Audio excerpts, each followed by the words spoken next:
Dans La Confidence aujourd'hui, le portrait d'Amal. Créatrice de contenu intermittente, elle fait face à un blocage étrange. Malgré des vidéos tournées, montées, presque prêtes, elle ne poste plus. Fatigue, doute, syndrome de l'imposteur. Une immersion exclusive au cœur de son salon, entre thé fumant, mascara et pensées floues. J'étais pas trop drôle là? Franchement, dites la vérité. Cette vidéo, elle m'angoisse. Non, ce thé, il est trop bon. Ça fait 2 semaines que j'ai rien posté. Pourtant, j'ai des vidéos, j'ai filmé. Et en fait, il me reste pas grand chose à monter. Mais j'y arrive pas. J'ai un vrai blocage, un temps mort. Et j'arrête pas de me poser en fait plein de questions. Pourquoi je le fais? Est-ce que ça vaut le coup que je le fasse? Est-ce que ça vaut le coup de s'exposer? Pourquoi je dis tout ça? Est-ce que c'est vraiment des sujets que je veux évoquer? Parce que c'est pour la plupart des vidéos très très intimes. De base, mon objectif, il est vraiment très simple. C'est tout simplement de faire des vidéos pour voir mon évolution. Et la meilleure excuse que j'ai eue, c'est d'avoir déménagé à l'étranger. Ça me permet en fait de garder une trace de mon parcours parce que toute ma vie, j'ai fonctionné de la même manière avec beaucoup de doutes, avec beaucoup d'appréhension. Et pourtant, je suis quand même cette meuf qui fonce dans l'inconnu sans problème, qui n'a pas peur de la nouveauté et qui du coup a, malgré toutes ces hésitations, beaucoup évolué dans sa vie. Mais les réseaux sociaux, c'est très très très spécial.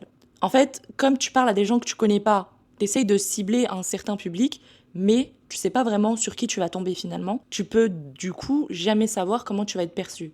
Et les tendances, en fait, elles changent, elles évoluent. T'as envie d'être toi, tout simplement, mais pas trop non plus, parce que t'as peur d'être trop finalement, ou d'être pas assez. J'essaye de structurer ce que je dis, ce qui est un énorme exercice pour moi. Mais je pense que ce que je viens de dire, c'est clair quand même. Et dans mon cas, et c'est même évoqué dans mes vidéos, il y a l'aspect aussi communautaire. Et franchement, faut qu'on parle sérieusement de ça.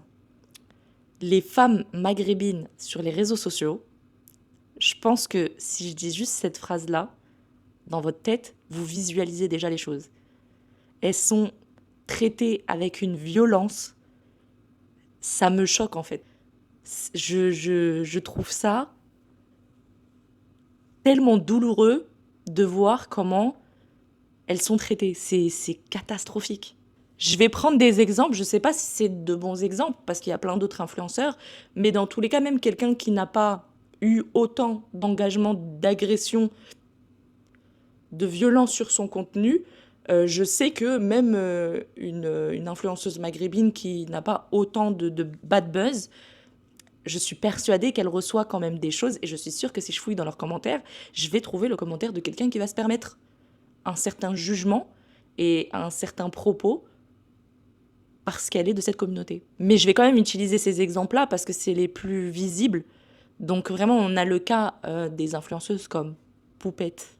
Déjà ça, elle, c'était la reine du bad buzz. Mais on va avoir à travers Poupette sa copine Yusra, ou même on va avoir Yusra Elkash, mais je sais pas si je la mettrais dans la même catégorie parce que j'ai l'impression qu'elle fait exprès quand même d'avoir ce type de propos sur son profil. Et dernièrement, ce que j'ai beaucoup retrouvé, c'est Ranel et Lubna. En fait, chacune de ces filles, il n'y a pas qu'elle, il y a aussi Sokaina et je sais plus comment elle s'appelle, ses sœurs ou ses cousines. Mais c'est vraiment pas un public que je suis genre à fond. Et la seule parmi toutes ces filles que je suis plus ou moins, c'est Ranel. En fait, c'est choquant de voir que si elles atteignent un certain nombre de personnes, ou qu'elles essayent de faire quelque chose qui soit nouveau ou différent de ce qu'on peut voir, ou même en vrai, il y a aussi l'aspect réussir quelque chose qu'une autre fille va comparer à elle et se dire, bah, elle l'a fait et moi, je fais pas ce genre de choses ou j'oserais pas ou quoi. Elles vont se faire démonter. Mais les commentaires, les avis, les, les vidéos qui sont faites sur elles, les descriptions qu'on fait de ces filles-là, c'est affolant, c'est terrible. Et jusqu'ici, malgré la violence de tout ce qui s'est passé, elles n'en sont pas arrivées à faire des choses contre elles qui soit, qui soit très grave, toujours les propos violents et agressifs que ces filles maghrébines vont recevoir, ça va être par la communauté maghrébine et pas autre chose. C'est toujours les mêmes, et je vais même aller plus loin. Je suis choquée du nombre de mecs qui vont se permettre. En fait, quand je lis un commentaire d'un mec ou que je regarde la vidéo d'un mec qui va vouloir juger ses filles, jouer sur le bad buzz qu'elles ont, etc., mais je me dis, mais c'est comme si il entrait dans le hammam d'une fille pour taper la discute. C'est incompréhensible. Mais bon, ça, je vais pas m'étaler là-dessus parce que ça serait pas très sympa. Franchement, je trouve pas ça normal. Et c'est choquant de voir que tout le monde pense que c'est normal de faire ça parce que, en fait, ce serait le jeu des réseaux sociaux.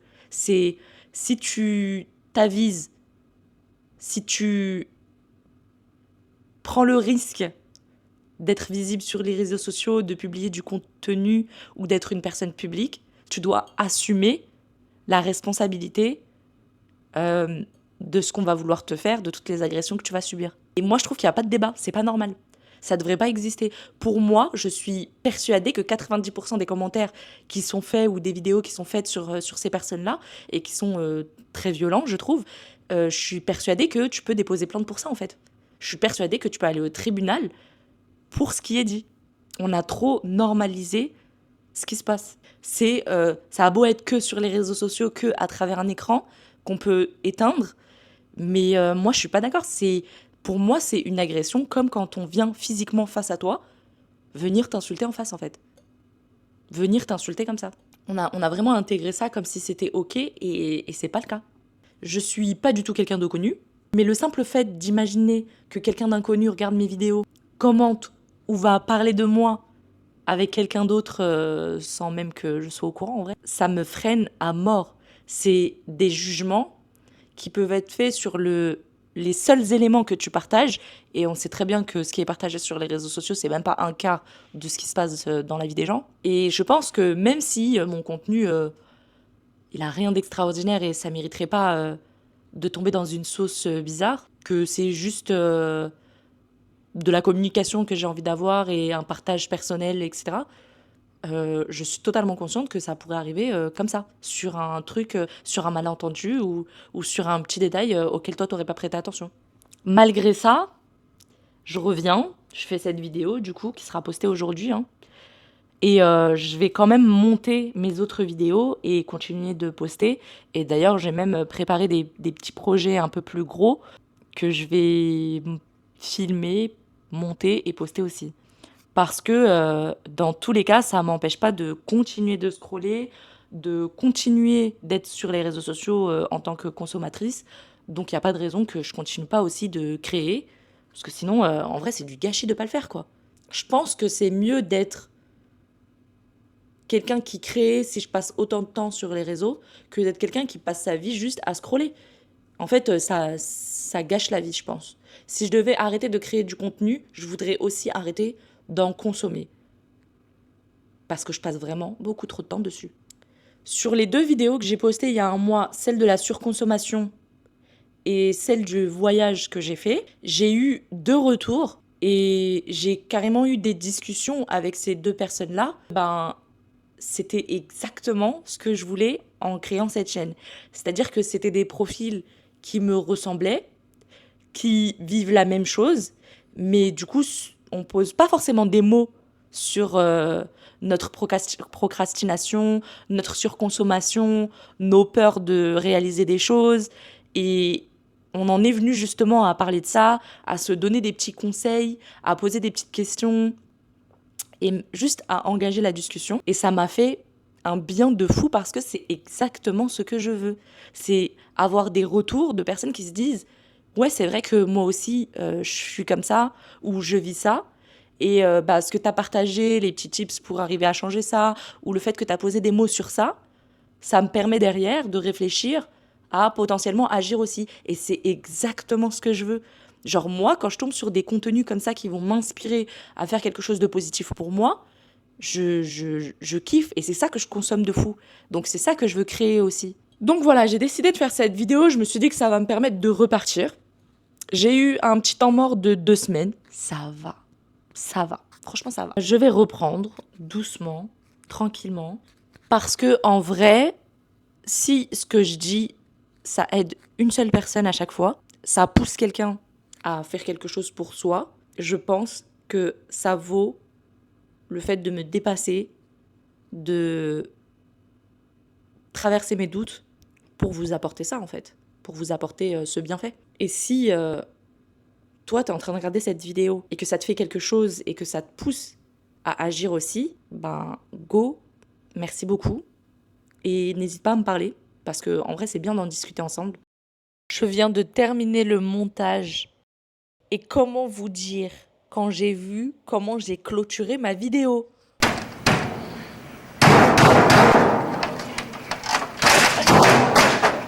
Du coup, je suis vraiment désolée. Je suis encore en train d'apprendre. Ça va venir.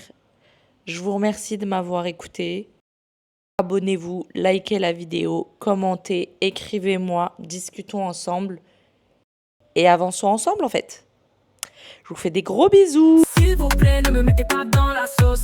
Je ne veux pas de bad buzz, non, non. Pitié, pitié, ne me mettez jamais dans la sauce. Je fais rien de spécial, promis, j'en veux pas, merci. Non, non, j'en veux pas, merci. On veut juste kiffer, ouais, ouais. On veut juste kiffer, ouais, ouais.